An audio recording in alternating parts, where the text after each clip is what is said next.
Well, let's try this again. Hey, after I make balloon animals, there's nothing I like better than throwing money away. This is RamView. It's all out there, but let's blow them off the line of scrimmage. Headline, Los Angeles.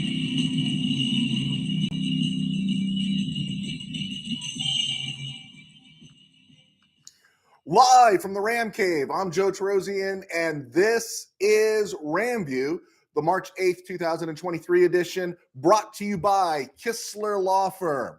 Injured in an auto accident, needing help, got questions, call Kistler Law at 661-206-6990. That's Kistler Law at 661-206-6990. And check out KistlerLawFirm.com. That's one word, KistlerLawFirm.com. Kistler Law, they've been fighting for you since 92. And by Temple City Auto Repair. Having some auto issues? Get yourself some John and Henry at TempleCityAutoRepair.com. Boy, that was a brutal start to this show. Everything on the board went kind of haywire, but I think we're cool now. And what do you mean by throwing money away? Well, I hate to bust up the party, but Lamar Jackson's contract situation has nothing to do with the color of his skin or race, all right? It's about guaranteeing the dough. And to guarantee the dough to a quarterback who plays like Lamar Jackson, which is great, is throwing money away, right? We've talked about this before, but it's all over the news, and I know we have new followers. The Browns were stupid enough to guarantee all that money to Deshaun Watson. It doesn't mean the Ravens have to be stupid too, right? Placing the non-exclusive franchise tag on Jackson was a smart thing by Baltimore, right?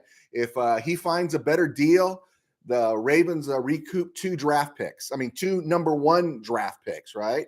And that's it. Or he plays for $32 million guaranteed this year with the Ravens. And that's the franchise tag price that he play at, and that's guaranteed. So I saw an argument that Jackson's winning percentage is better right now than Peyton Manning's, Aaron Rodgers, or John Elway's. Peyton Manning, Aaron Rodgers, and John Elway are all Super Bowl winning quarterbacks with no passing limitations and massive playoff success. Lamar Jackson has one playoff win, all right? And the last 2 years, he hasn't even played, I think, in January. He's been hurt. And so, the issue here is not the color of his skin. It's that they're not going to guarantee that contract. You just don't do it. Jackson's game is different than any other quarterback in the NFL. It's dependent on him running because you're not paying him 200 plus million rocks because of his arm talent. Think of that drive the Rams had to win the Super Bowl last year.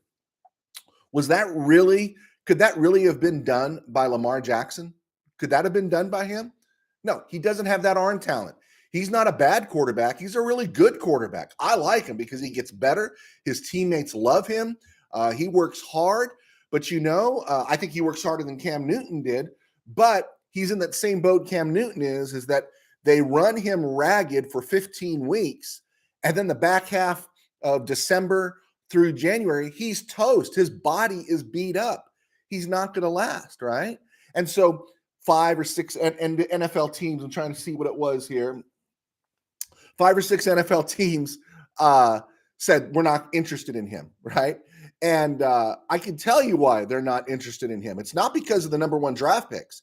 A great quarterback, a number one type quarterback, a Matthew Stafford type, is worth 2 number ones if he gets you to a Super Bowl.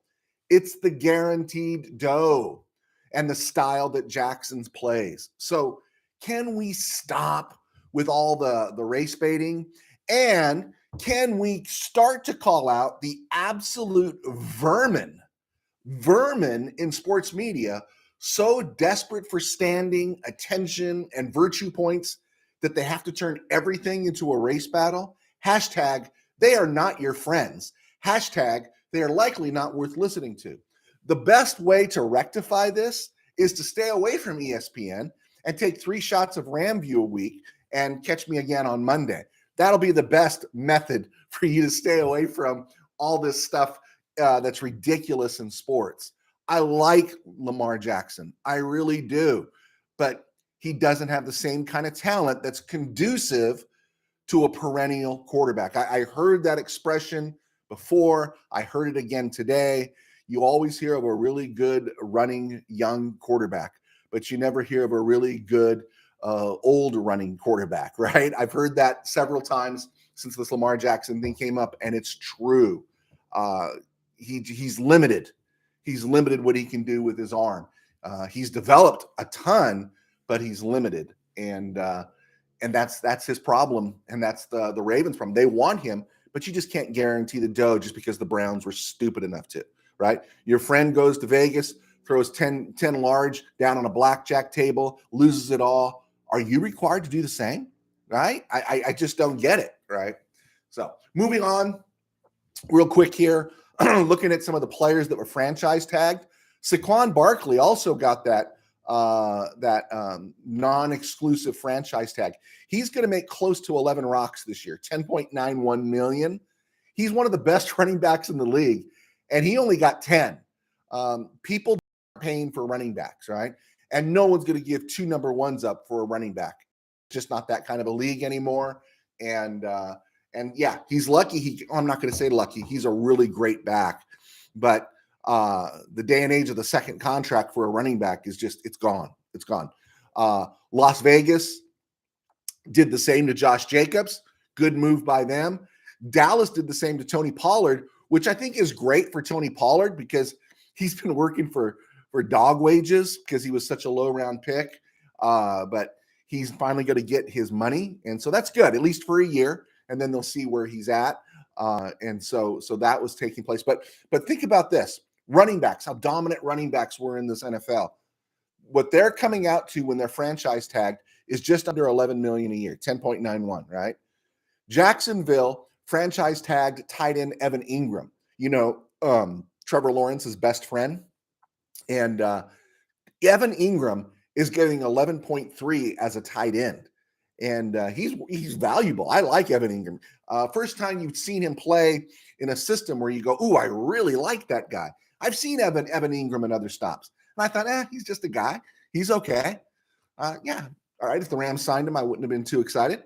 But I see him now, and it's like, man, if the Rams signed him, I'd take him because he's in the right system, and he's got a quarterback who's developing with him. So that's pretty cool. Also, you think about Saquon Barkley, Josh Jacobs, Tony Pollard, all franchise tag. They're all getting just under 11 mil. Evan Ingram at tight ends get 11.3. All right. Daron Payne, the defensive tackle, interior defensive lineman, who goes about 6'3", 220. The Washington Taxkins franchise tagged him, and he's getting 8.9 rocks. He's getting close to 19 million guaranteed. Does this not tell you where the game has gone? And it's really fascinating to see in what's taking place in the NFL. Signings and cuts. The Seahawks signed Geno Smith, 3 years, 105. It's front loaded in the first 2 years, I believe. And I'm not going to be the first one to say it. I'm not breaking news here. That kind of tells you that maybe, possibly, could be the Seahawks at number 5, I think overall, could be looking at a quarterback. And there's been all kinds of movement since Anthony Richardson's awesome combine. There's been a lot of movement in where the quarterbacks would go. Since before the combine, it was Bryce Young, CJ Stroud, Will Levis, and Anthony Richardson, right? Those are the 4 guys. And they're still the 4 guys, but now a lot of stuff has been inverted. The Chiefs put Frank Clark out in the street because of finances. Frank Clark, if he's cheap, man, I'd look at him with the Rams. If he's dirt cheap, that'd be great. Buccaneers cut Donovan Smith, an aging tackle. If he was dirt cheap, yeah, I'd look at Donovan Smith. He was scheduled to make 9.5 rocks this year, and they just said, yeah, we're going to take that hit and move on. Tampa Bay said that. And if he wanted to come in dirt cheap, great. All these guys are great dirt cheap because all the Rams can afford at this moment is dirt cheap. And I'm not opposed to dirt cheap, right? I'm not. The Giants, after franchise tagging Saquon Barkley, they gave Daniel Jones, and everyone's up in arms, right? And, I think everyone's trying to scream bloody murder. You don't give Lamar Jackson, $250 million, yada, yada, yada, guaranteed. But you gave 4 years, $160 million to Daniel Jones. It's the same contract that Matthew Stafford signed last year. Yeah, Daniel Jones got 4 years, 160, 82 of it's guaranteed, which means it's coming up front, and which means the last 2 years, if it's not going to work, they can easily get rid of him, right? And here's the news, okay? Here's the news. A 40 rock a year quarterback is a bargain now. $40 million a year for a starting quarterback is not necessarily elite when you see what these guys are going to be making. Heaven's Gate and Hell's Flames. Aaron Rodgers is already making close to 60. Russell Wilson's going over 50. You think the next contract Joe Burrow signs or Josh Allen isn't going to carry them into the 60 range? It's going to happen. Patrick Mahomes has a really pretty good deal right now because he's in the mid 40s. The Rams have a great deal. Seemed like a lot last year, but the Rams have a great deal with Matthew Stafford making $40 million a year. It sounds outrageous. Derek Carr took less money. I think he's getting about 35. I think he's getting Geno Smith type money. But the Saints don't have any room. The Saints have zero room salary cap wise. They're in a deeper, if the Rams are in salary cap hell, then the Saints are in Tartarus, which is the lowest base of hell. I'm sorry, I'm getting theological there. That's where the Saints are at. And I'm just assuming that Derek Carr went there, saw a good, a stable franchise at least, saw Chris Olave, maybe Michael Thomas, maybe saw some guys there, Alvin Kamara. We don't know who's going to be cap casualties this year. And he saw an opportunity. Hey, we can win. And if I take less money, it helps the team. Maybe that's what he was thinking. And then, of course, Geno Smith, who just looks like the ultimate bridge quarterback right now. But $40 million a year for Daniel Jones is not outrageous, especially a 4-year contract where all the guaranteed money is up front. That is not an outrageous contract. That's just a case of the Giants kind of like, let's be careful right now. We're not going to be in the realm here. Maybe none of these 4 quarterbacks that are first round potential or anybody we want to look at. Maybe in 2 years, we'll see what's there. Right now, the whole world, all their eyes are on Caleb Williams and then North Carolina's Drake May. And everyone's thinking, how could I get them next year? Well, probably the Giants and Brian Daboll, they're probably thinking, we're not in that hunt for Caleb Williams. We'll be playing against Caleb Williams and Drake May, but maybe there's somebody after those guys that's coming up. Okay. I am Joe Tarosian, and this is what I do. I actually am a pastor of a small church of Burbank called Burbank Faith Virtual. It's right here on YouTube. You can check it out. It's also by the same name on Facebook.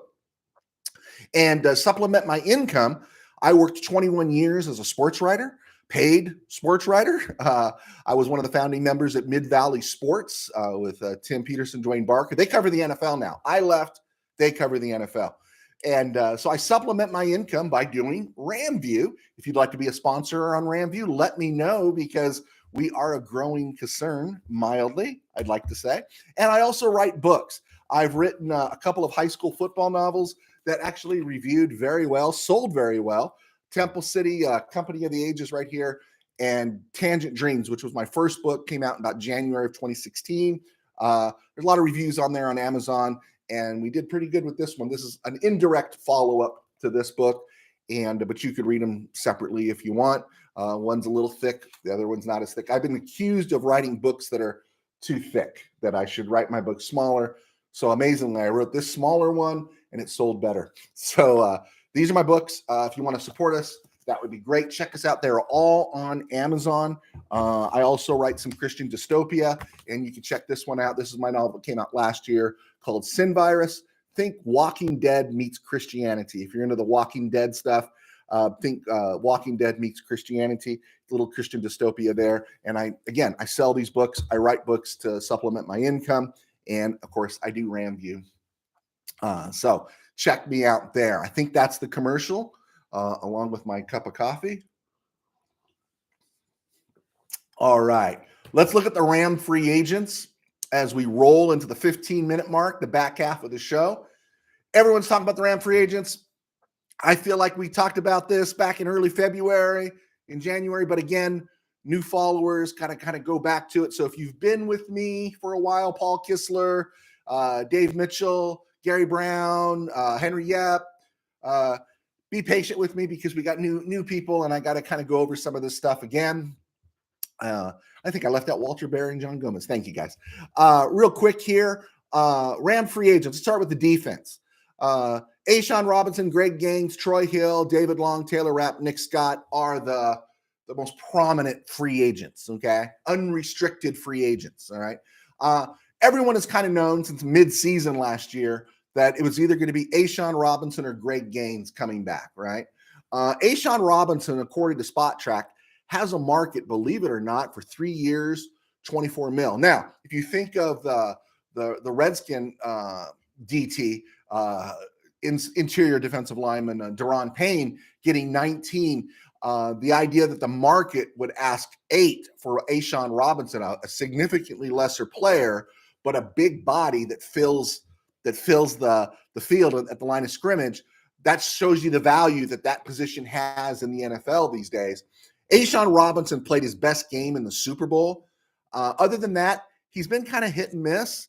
So my opinion on bringing back A'Shawn Robinson is thank you so much for helping us in the Super Bowl, but we're going to move on. Greg Gaines is another guy that he didn't have his best year last year, but of course it came out that he was hurt a little bit. I like Greg Gaines. I think Greg Gaines is homegrown talent. I do not know his market price, but I think it's a little bit less than A'Shawn Robinson. I want Greg Gaines back, but I can understand if the Rams draft somebody, and I can also understand if they move up. Who is it? Bobby Brown. I said Bobby Brown the third. It was Ernest Brown the fourth who got cut. Bobby Brown the third. He got some reps, and so maybe Gaines and Bobby Brown and another interior D lineman. That's a possibility, or maybe the Rams go deep and long in the interior defensive lineman category. But Bobby Brown figures to be a part of this. I'd like for Greg Gaines to be part of it. Saw the article, did not click on it. Should the Rams bring back Troy Hill? No. Troy Hill is projected to be worth $3.6 million, 3.6 rocks for Troy Hill. You want to pay 3.6 for Troy Hill? I don't want to pay 3.6 for Troy Hill. Remember that thing I talked about? Do I want to throw money away? No. I didn't like the move last year to bring Troy Hill back. And sure, lo and behold, he got hurt 2 games in. His best days are behind him. I think the Rams should move on. David Long. I was hoping for David Long. I was rooting for David Long. But David Long, no. David Long had 4 years out of Michigan. He never really stood out. I like him. I wouldn't mind him back at some ridiculously dirt cheap price, but no significant dough for David Long, so he's probably gone. Taylor Rapp, you're going to pay $10 million a year to Taylor Rapp, 3 years, 30. If you're going to spend that much money for a safety, you would bring back John Johnson, but the Rams aren't doing that because the Rams don't pay safeties. Nick Scott is another safety, free agent. If he came back dirt cheap, great, but the precedent is the Rams do not bring safeties back. If there was one that I thought might come back, I think it would be Nick Scott, but unfortunately, thank you for the hit on Debo last year or back in 2021. We really appreciate it. We appreciate the Super Bowl, but we're probably going to move on. Russ Yeast, Quentin Lake, and whoever the Rams draft, and maybe out of the box thinking with Jalen Ramsey. Call me crazy. Looking at special teams and kind of offense, Brandon Powell. Yeah, I want Brandon Powell back. What's the market for Brandon Powell? Other teams, Falcons, others had shots at Brandon Powell. They had a chance to develop Brandon Powell, but Brandon Powell really hasn't blossomed until he came to Sean McVay in McVay's system. I would hope that could translate to a comfort. And I don't know, do you want to ask a guy to take a good guy deal? We're not paying him anything now. How much do you have to pay him? But I'd love to have Brandon Powell on this roster because he showed offensively he contributes something, and he's been an excellent kick and punt returner, especially when you think the Rams haven't had anything like that since the days of Pharaoh Cooper, that is. Ty Nsekhe, I thought Ty Nsekhe played well.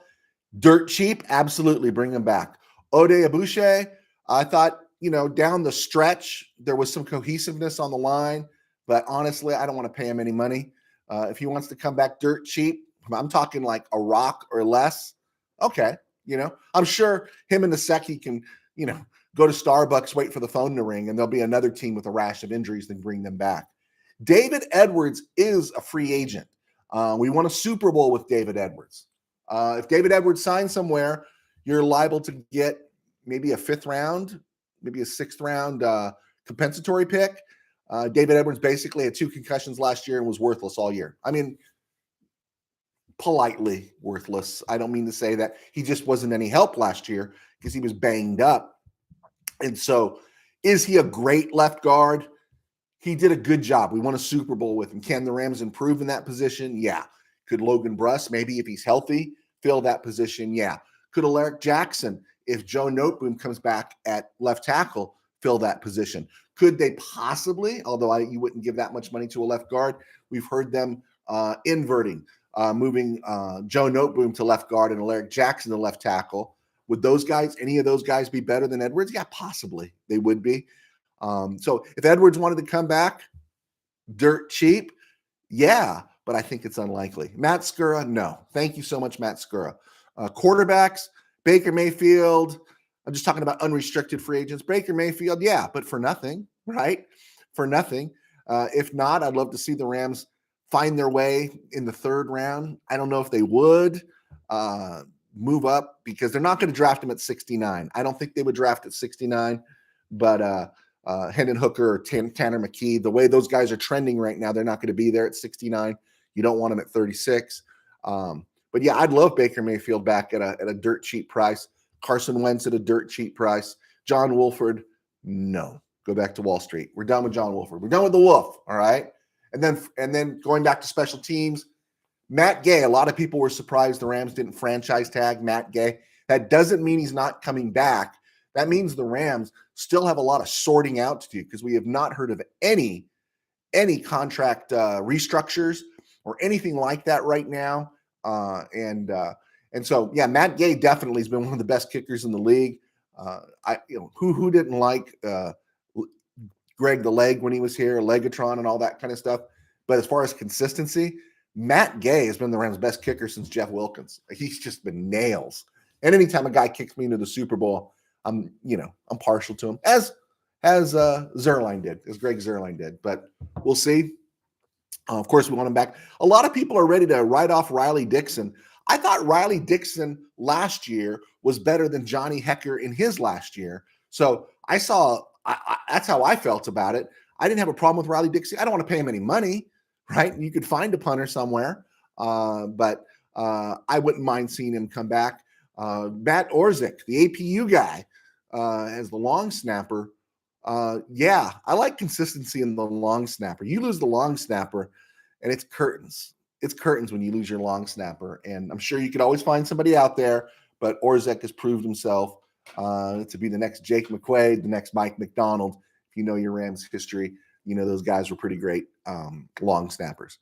If you read this thing called exclusive rights free agents, okay, ERFA, that means the Rams still hold rights to these guys and they just can't sign anywhere. Traven Howard, Jake Gervais, Marquise Copeland, the interior defensive lineman who's just a little too light. Michael Hoyt is another one. Bryce Perkins, Sean Jolly, Christian Roseboom. Those guys come back, and basically what happens when those guys re-sign, with the exception of Hoyt, because I think the Rams feel like they may have something in Hoyt, they might move him back inside from the edge at 6'5", 310. He showed he can play. Traven Howard, of course, but he's injured. Missed 2 seasons because of injuries already in his career. The Rams could bring these guys back, but if they bring them back, they're going to bring them back at their price, not the player's price. And so it'll be interesting to see how it plays out with those guys. But honestly, outside of Hoyt, I'm not going to miss anybody. And Traven Howard got the big interception. I've honked for Traven Howard. He just can't stay healthy. All right, let's look at the mock drafts, okay? As we hit the 24-minute mark. RamView. Thank you so much for clicking on. The sporting news showed some trades and different things going on. A lot of teams. I'm going to do the sporting news, Mel Kiper, and the most recent one on Pro Football Focus. The sporting news showed the Bears taking Bryce Young instead of Will Anderson or Jalen Carter. The Texans taking C.J. Stroud, 1-2, those quarterbacks going. Number 3, Will Anderson, the guy out of Alabama. Number 4, excuse me, because it's hard to say this. Number 4, Sporting News projects the Indianapolis Colts reaching for Anthony Richardson at number 4. You call me crazy. That one just makes me choke up inside. And the Seahawks going with Jalen Carter at number 5, overlooking some of his issues. Number 6, the Lions, Christian Gonzalez. That seems to be a real trend there. One, the Lions going corner, and then the one they go with is the Oregon cornerback who tests out real well. And then the Raiders, number 7, Will Levis. I've seen that one several times. Mel Kiper's, that's the guy with the hair. Mel Kiper's mock draft, most recent mock draft, showed a series of trades the Bears made of moving down in the draft. And it showed them trading down with the Texans. So Bryce Young will go number 1. The Colts making a deal for the number 2 slot to go after C.J. Stroud. That's the one guy that I'd want, right? That's the guy that I would go after. And if the Colts went after him, I think they would be happy. I think my friends Rich Whittington and Coach Eric Elias would be happy with C.J. Stroud. I would be happy with C.J. Stroud. And so Mel Kiper has the Colts moving up and taking C.J. Stroud at number 2.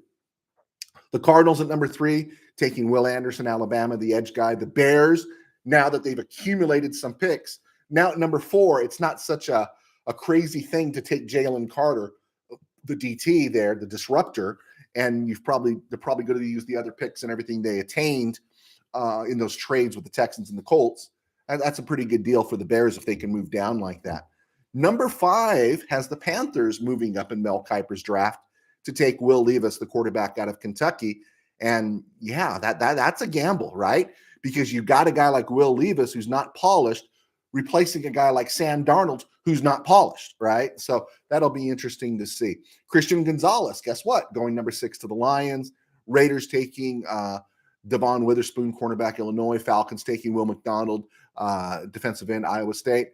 And the Seahawks trading back and taking Anthony Richardson at number 9. Now that one makes sense too, because if the Seahawks were to get Anthony Richardson, especially at number 9, then they've got Geno Smith locked up for the next couple of years, and Richardson, who is woefully unprepared to pass the ball in the NFL. He's ready to run the ball in the NFL, but less than 400 throws, I think, in college ball, 455 dropbacks. He's not ready to throw the ball. But if he can learn behind Geno Smith for a couple of years, that might be a good deal for the Seahawks, maybe a bad deal for the Rams. Pro Football Focus shows the same stuff, trades going on. Texans moving up to take Bryce Young. Bears going with Will Anderson again. Panthers moving up to number 3 to take C.J. Stroud. Again, Colts going after Anthony Richardson at number 4. Seahawks taking Jalen Carter. Raiders taking Will Levis. Lions going corner, but Devon Witherspoon from Illinois. Wanted to get all those things out there just so when draft night happens, you just see the trends. Not really predicting how these things are going to happen, just showing the trends. The latest Rams mock draft, I'm not too crazy about. And I won't say who did it. Again, I stick with the ones that I really like because I don't want to make anyone look bad because you know what? I'm going to do a mock draft eventually. And I don't want them saying, you know what that stiff Terosian over there on RamView did? That guy's a real Munson, So I want to be kind to those I disagree with. This latest Rams mock draft has the Rams taking Oklahoma tackle Anton Harrison at number 36. If the Rams, who have never drafted anyone that high, and most teams believe that you could find quality. I mean, unless you're like really in the top 15, right? And you're going after, Rashawn Slater or Penei Sewell or somebody that's off the charts. If there's a John Hanna out there or something, or Orlando Pace, that you can find quality offensive linemen, win a Super Bowl by taking those offensive linemen late second and third round on back and taking those guys there. So has the Rams taking Anton Harrison, Oklahoma tackle. He just better be a home run if he's taken at number 36. It also has the Rams at number 69, taking Auburn edge Derek Hall. I've heard of Derek Hall, but I think I'd rather take the kind of edge player you could get at number 36 than the kind I'd get at number 69, because edge is a desperate need for the Rams. I don't think they're going to find a trading partner for Leonard Floyd. And they'll probably make him a post June 1st cut. So I'd like to see a more talented player, a little higher one, BJ Ojulari, somebody, and watch Derek Hall turn into the next, Derek Thomas or something, or Lawrence Taylor. But that's just how I see it. Number 136, Braden Daniels, interior offensive lineman, Utah. That's a good spot for a guard.